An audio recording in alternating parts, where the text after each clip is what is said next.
Our proceedings. This is not a regular business meeting. It's a little more informal, mostly intended for discussion with the public and our presenters and internally.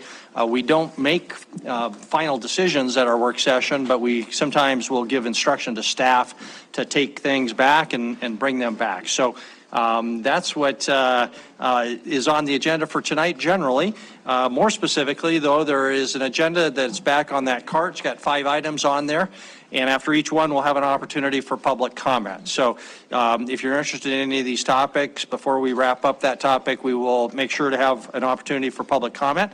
And then also we have an opportunity for public comment on any item, including what's on our agenda tonight. If you have to leave and can't wait until that item comes up, you can comment at the very beginning of the meeting or on anything else. So if our city administrator is out at least briefly, he'll be joining us later.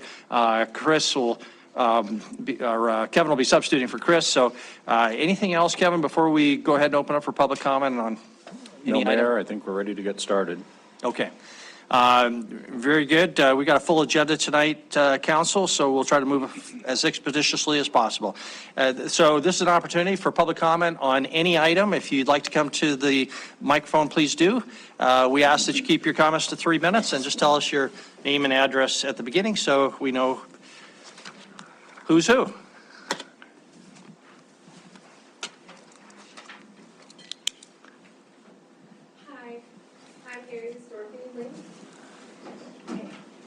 It is widely known throughout the states that Montana isn't doing too well with mental health. To describe to you the seriousness, let me put it into numbers. We just want to make sure your microphone's on. There you go. Oh, sorry. No, go ahead. My bad. Should I restart?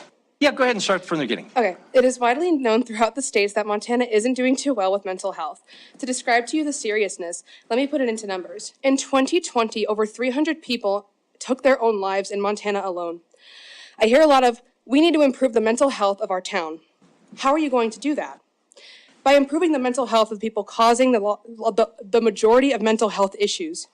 And who would that be? To put it simply, druggies. Look, I'm glad that they're your top priority, but this isn't exactly what we had in mind. I understand that you think they can change, and I'm not saying that they can't, but I'm also saying that not everyone cares enough to change about their problematic habits.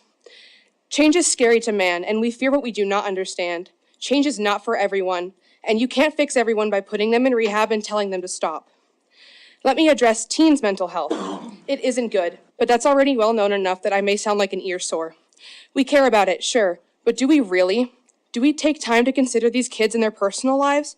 Imagine if you asked one simple question to each of these teens prone to suicide. If someone broke into your home with full intent of taking your life, would you beg for it or let it happen? Gruesome, sure, but when you put someone in a real hypothetical, you can learn and understand what's going on through their head.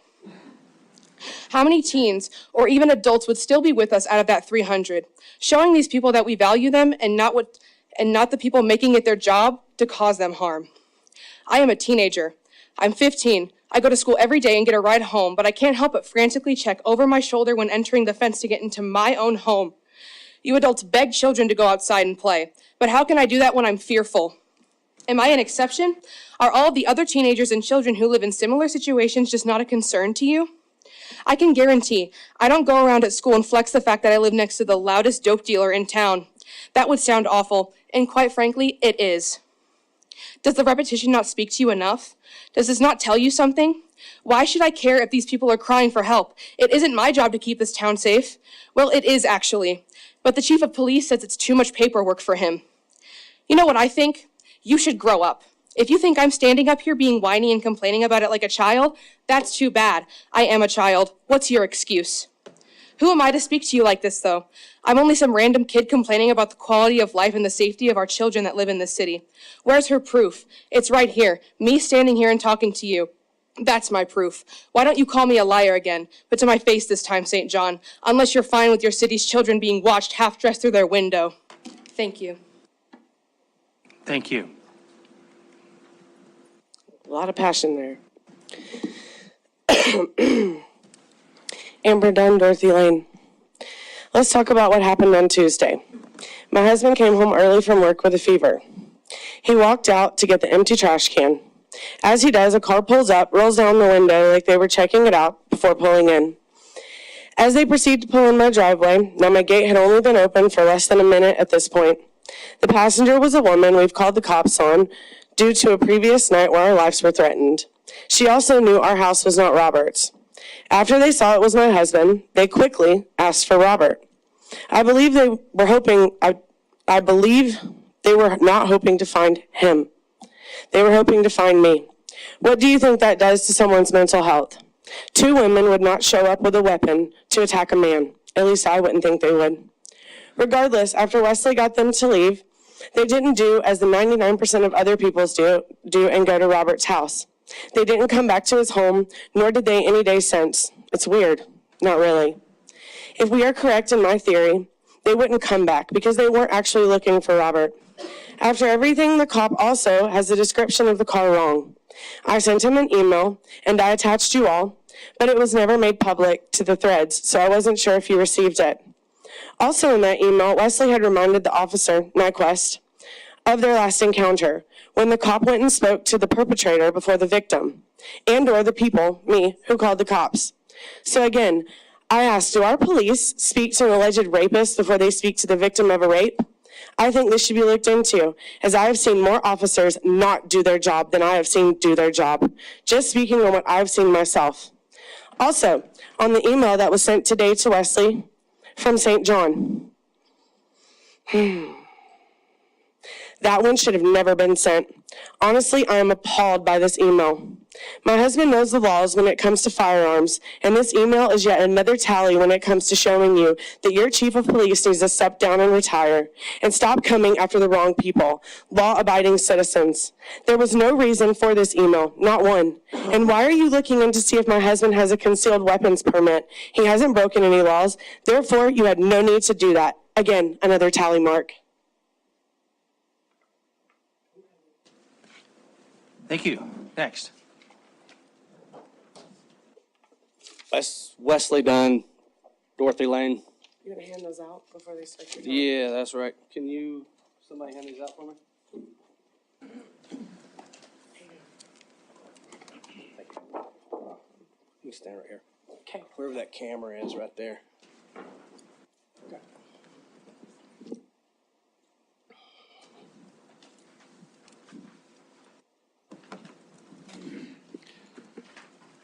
Sorry, I'm shaking, so it's probably shaking. Wesley Dunn, 832 Dorothy Lane, Heights, Montana. The reason why I got sent that email this evening is because that woman sitting right back there, her name is Jennifer DeRay. She's scared. She thinks I'm going to shoot her. So she collaborated all this, just to let you know. So what I'm going to show y'all is an educational deal tonight. You know, I'm just doing this off the seat of my pants. I don't care how much time I got. So here's your legend. You got the dot is a manhole, the flow of the sand, the errors of the flow, the road, property line, manhole, sewer line. Okay, so let's just say if the flow is down here, here's where you're going to jet a line. The big jet trucks that come down and jet your line. So when a customer has a problem, we as public servants have always been told the customer to call the city first. Why would you waste your time paying Roto-Rooter or Cotters money to come out when it's not your line? So we have always told, since they are a customer, that we call them first. So that's what I did. Anyways, instead of sending somebody out to jet this line, because they didn't know if anything was in this line blocking this line, which is my line, they sent an individual out. I don't know, they said that morning sometime, but I called at 5 o'clock in the morning. I don't know why it took them freaking 3-4 hours to get there. And what they did is they sent a service truck to here. So what if we would have had an emergency in this line anywhere in here? And then they just sent out a service truck just to send that. Do you see how much time you're wasting just to send out a service truck to see? I have never known of sending out just a service truck to check a manhole to see if it's full. Okay, well, I didn't get a phone call that evening, so I re-inquired, called back, Then got another phone call, and they said that they did come out and check this manhole again. But I did call because I was still having issues with my line. So they came out and checked this manhole. Flow is fine, but how do you know if there's not something right here? You don't know because that's underground. It's a line. Nobody knows what might be right here. So when you jet a line up, you're pulling everything back. But what you do if you do it properly and you know where this line comes out, your property, sewer line comes out. Jennifer, I'm talking to you. So, We've got that, Wesley. Go ahead. Yep. So anyway, so whatever might be going on right here, you don't know by looking at this manhole unless you send a jet truck out to jet this line. So why they tell you to send a city truck out first is because with the pressures of a Vector truck, it can go up to 2,000 PSIs. That creates a vacuum. So anything that might be in anybody's sewer lines up through here, it will suck your sewer line, your homeowner's sewer line out. Okay? That's the education that I'm trying to give you. Why did Quincy Clark and Trenton Bailey tell my wife, lie to her, and tell her to call Cotter's sewer service? Why is the city promoting business to somebody else? Why are they doing that? So that's the questions I have for city council tonight. That's the questions I have for those back there, sitting back there. So thank you very much. Okay, thank you. Wesley, can you leave that with us, that diagram? Because You have it right there in your packet. Oh, okay, got it. Okay, Yep, you very have good. a copy of everything. And also, he said that they don't send trucks out in 0-degree weather. But if you look at that first page where it's highlighted, it clearly states that the trucks you guys use in this town are good to use up to negative 40-degree weather. So he lied to my face about that as well. Quincy and Trenton. both lied to my wife. All right, okay, thank you very much. Any other public comment? Mr. Scallon?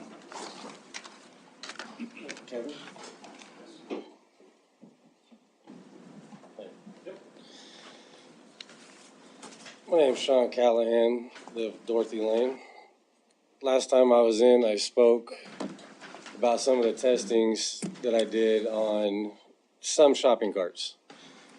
That's a little brief summary of what I did. You can see in there the method that I used, where I purchased that method. There's a lot of research done behind that method of testing. It does come out to be a very positive test. The city standards for methamphetamines per 100 square centimeters is jotted down on the top, and I believe it's 0.1. Most of the testing that I was getting on there was a 0.5 or higher. Some of the testings that are on there, because you can see I tested 2 shopping carts here, 3 shopping carts there, only got 1 or 2 jotted down. The other one came in at a 0.09, which is still pretty high, but it's under the city standards, so I didn't jot that down. As it goes on, I will detail a detailed email to every one of you guys showing a lot more than what that paper has, but I at least wanted you to see it tonight and kind of see what I did do. I was going to address a couple more things tonight, but I'm going to save that battle for a different day. So, thank you guys. Okay. Excuse me, Sean, for Mr. Callahan, Pam? Go ahead. Yeah, so Sean, I just wanted to ask you a quick question. You told me, or think you told council, that you used swabs that you had ordered offline to do these tests. Is that correct? Yes. Okay. I did check with DEQ about those, and the comment they said to me is that those types of swabs are either highly test positive or negative. So they said the reliability of those, they're not conclusive with DEQ. So on that test that I used, I went through numerous amounts of research on which test is good, which test is bad. I mean, anybody can take a pee test, and different testings do different things. Hair testings, different things. I mean, testing is going to be different all around the board. You have different reviews, different people like certain things than others. What's good about this test is the lines that come up on the test, and I welcome any to Google that type of testing or how testing is done. But when the lines come on the test, you'll have a very faint line which you match up to a number, and as it gets worse, it gets darker in color. The lines that I was getting We're not as dark as they can go, so it's not a yes or a no. It is relatively within range. And it's still, like I said, that's 5 times higher than the DEQ standards and health department standards, Montana state standards. Okay, thank you. Any other public comment before we close? Go ahead. Hi, everyone. You all know me probably from emails. I'm Katie Harrison of Billings. And I sent you all my follow-up email today, in which, and I'm sorry I didn't send it sooner, but part of the reason is because I was trying to gather as many signatures as I could from both individuals as well as from businesses and nonprofit organizations. So it wasn't just me being the lone squeaky wheel about the issue that I emailed you all about, which is the Single-Use Plastics Initiative, and it is the response to HB, I don't want to say it wrong, I'm dyslexic, 470 or 407, excuse me, House Bill 407 that state legislature passed in 2021, essentially banning localities in Montana from being able to decide for ourselves which way we'd like to go in regards to single-use plastics.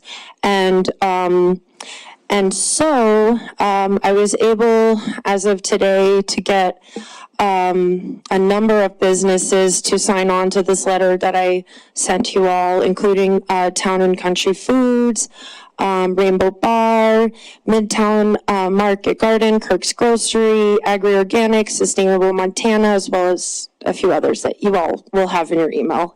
And I also got a number of individuals as well.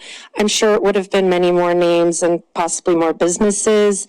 But again, this is all just within 1 week that I was able to get these businesses, organizations, and individuals to very enthusiastically say, please, please, please take a look at this letter so that we can hopefully get the state legislature to repeal House Bill 407, which we believe, those of us who signed on, that it violates our Montana constitutional right to a healthful and safe environment. Thank you. Thank you. And I did do some research on the cost comparison of styrofoam, plastic versus compostable products. So if businesses were to choose to switch to compostable products, or in the obviously worst case scenario, I'm sure, be required to, it would actually be cost effective for them to make the switch.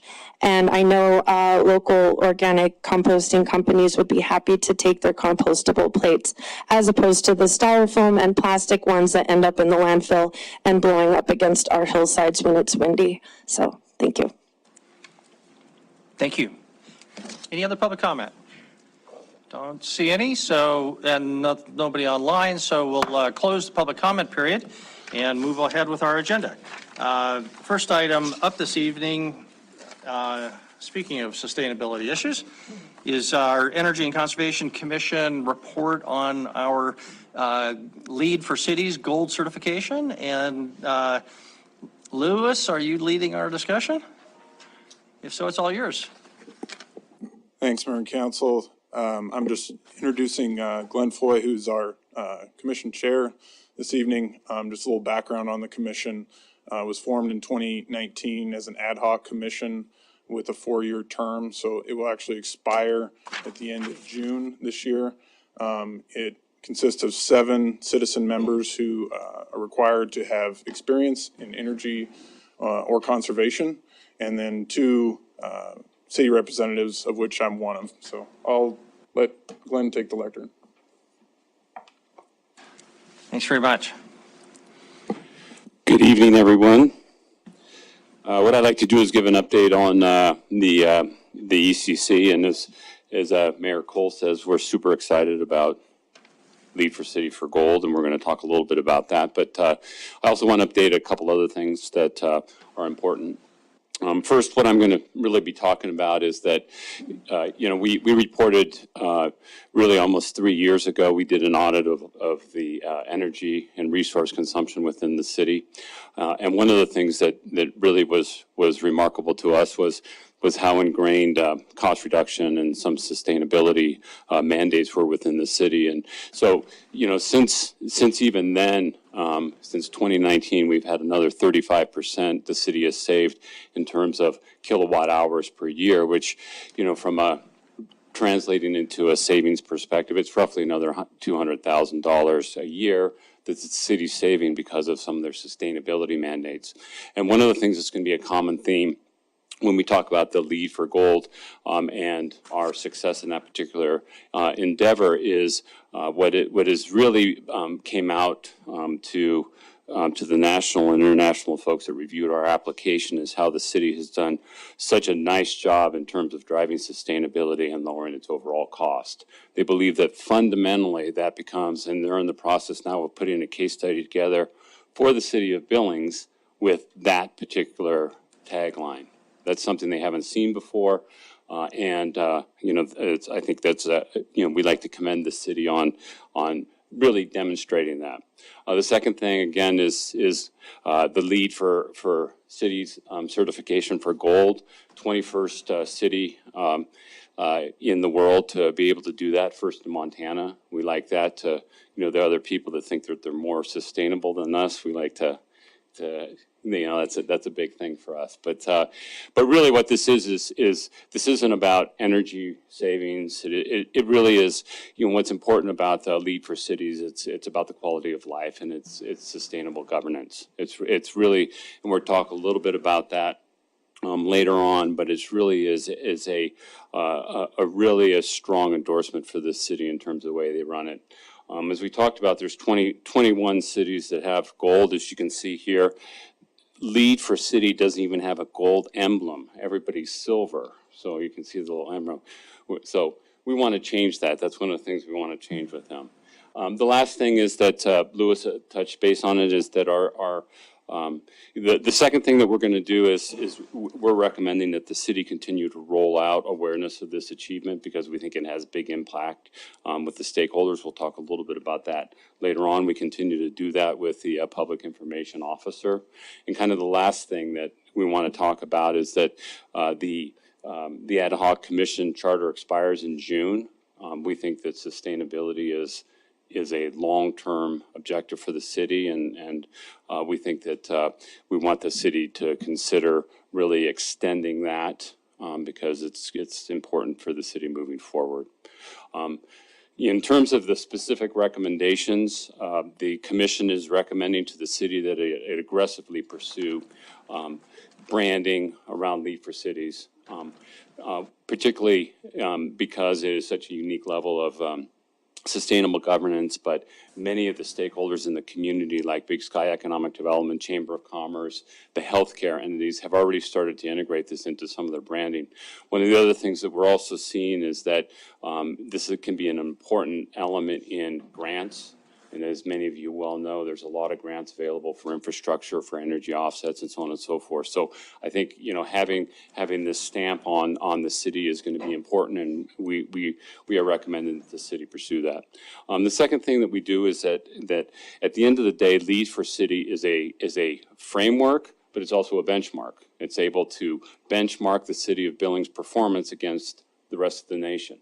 It turns out that we're gold. We measure up very well in those benchmarks.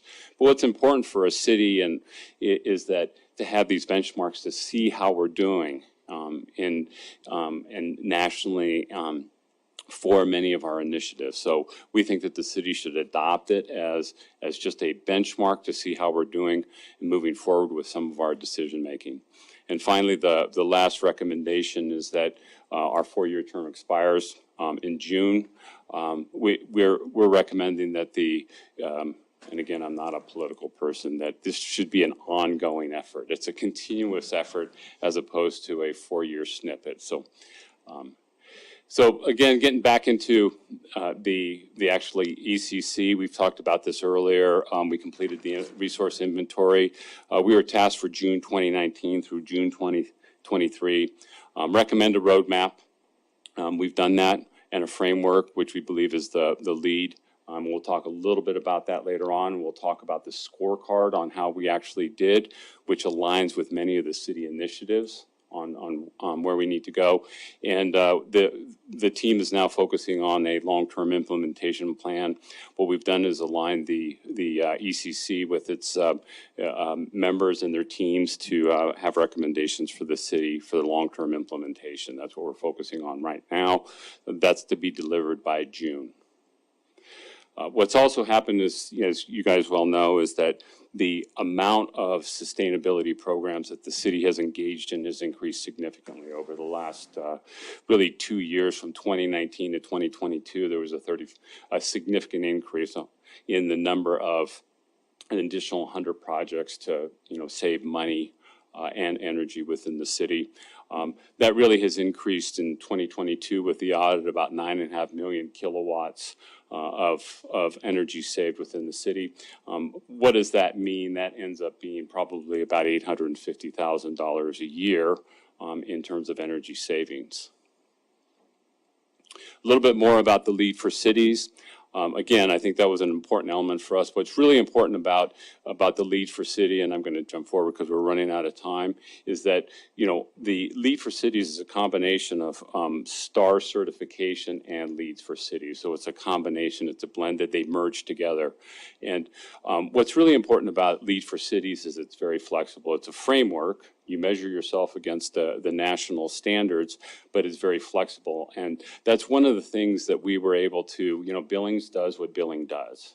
And what was important is that it turned out that it aligned with many of these sustainability objectives that have been outlined as part of the LEED process. But that's what's really important as we talk about the framework.